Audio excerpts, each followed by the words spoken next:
What was Sunday like for you? Obviously, you've played a growing role on special teams this year, but getting thrown into the offense like that, minus Cooper, what was your role and how did it expand as the game go on? Yeah, so I mean, really every week I'm backing up all receiver positions, just kind of ready to go wherever, knowing the offense in and out. And Cooper went down, and so it was just my time to step up and just it's all preparation, just being ready when your number's called and taking advantage of every opportunity. Um, so I mean, I was ready to play if I got 46 snaps on offense or if I got zero. And unfortunately, Coop got hurt, but was ready to go in and take advantage of it. Matthew alluded to the fact that you took on some of the run blocking stuff that obviously when Cooper's out, some of that gets delegated around, but said that you took on some of that. How do you prepare for that specifically when you're also managing scout looks and preparing for every pure passing position? Yeah, my week at practice is a lot of running, a lot of plays on scout team and on offense.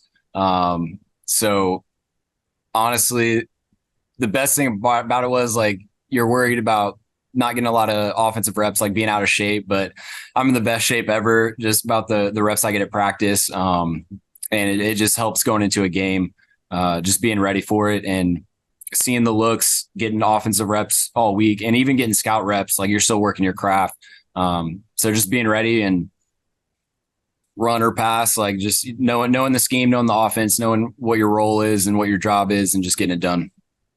Thanks. Stu? Hey, Austin, kind of along the lines of what Jordan was just asking you about your role. What's it been like just having a bigger one in general, especially as a guy that, had to, kind of bide his time on practice squads up until really, this year, obviously in early October when you got onto the active roster? Yeah. I mean, becoming the returner has been a huge part of it. And I think it's just going out the past couple of years since I've been in the NFL, just working on my craft, working on catching punts, working on catching kicks, and just being ready all the time, just waiting for my number to be called and taking advantage of the opportunity. And I mean, I catch a ridiculous amount of punts every week. I'm out there 30 minutes before practice, catching punts, catching them in practice, catching them after practice. So just kind of just being ready for it. And when my number was called, just taking advantage of the opportunity, and feel very confident back there, feel very confident to catch the ball, very confident in our guys blocking, and hopefully we'll break one here soon.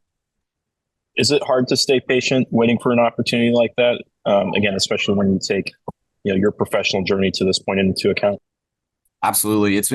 My NFL career has been not the easiest. It's been a journey and it's been a grind. But I think it's just the work is what's consistent. If you put the work in every day, like you're going to play, at some point your number is going to get called. And Yarbs always says, stay ready rather than get ready. And so I've just always been ready and just waiting for that opportunity and wait to take advantage of it. But it's been the consistent work every year, at receiver, at returner, just the daily grind of it. Not letting it get away from me thinking I'm never going to get that opportunity. Cause you never know when it's going to come and you just got to be ready. Thank you. Gary? Hey, Austin. You hear me okay? Yes, sir. Okay, good.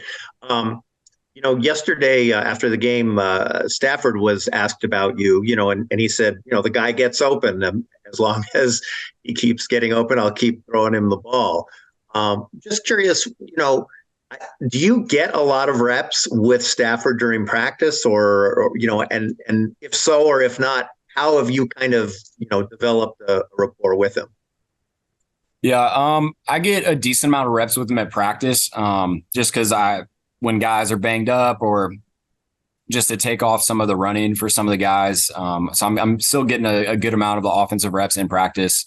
So I've been throwing with him for the past year and a half now. And honestly, Matthew is so good. It doesn't matter who's out there or how many reps you get with him. He's going to put it in the perfect spot, man. He's unbelievable. Just best ball thrower I've ever seen in my life. Mm-hmm. We haven't talked with McVay yet, but assuming that Cooper it's not a super serious situation where he's going to be out for sure. How does that affect you this week? I mean, do you kind of have, and let's say he's day to day or whatever, do you kind of have the mindset this whole week that your role may be, expanding again? Yeah, absolutely. I mean, I treat every week like I'm going to be playing the whole game because like it happened this past week. Like someone goes down, you got to step up. So it really nothing will change for me preparation wise. Hopefully he's able to go because obviously he's a big part of our offense. And but if not, I'll be ready to go and nothing's going to change for me preparation wise. Thanks very much. Jordan, we'll wrap with you.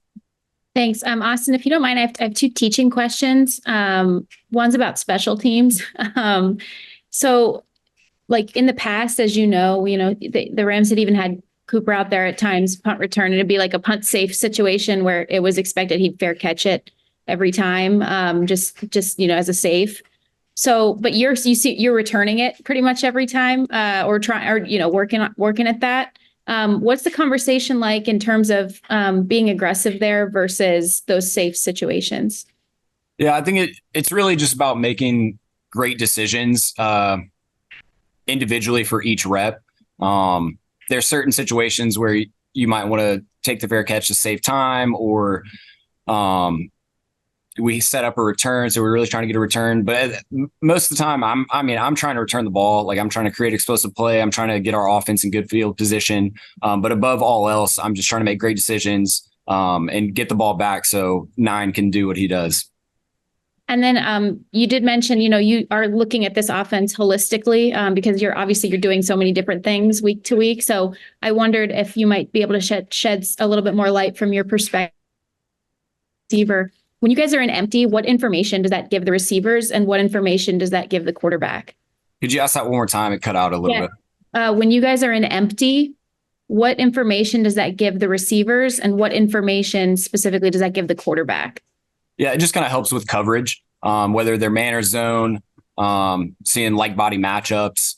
It helps Matthew just decide kind of what coverage he's going to get, what pressure he's going to get. And then also for us on the outside, kind of what leverage the DB is going to play against us. And if it's man or zone, just kind of changes how you run your route and just kind of your mentality of pre-snap and then what you see post-snap.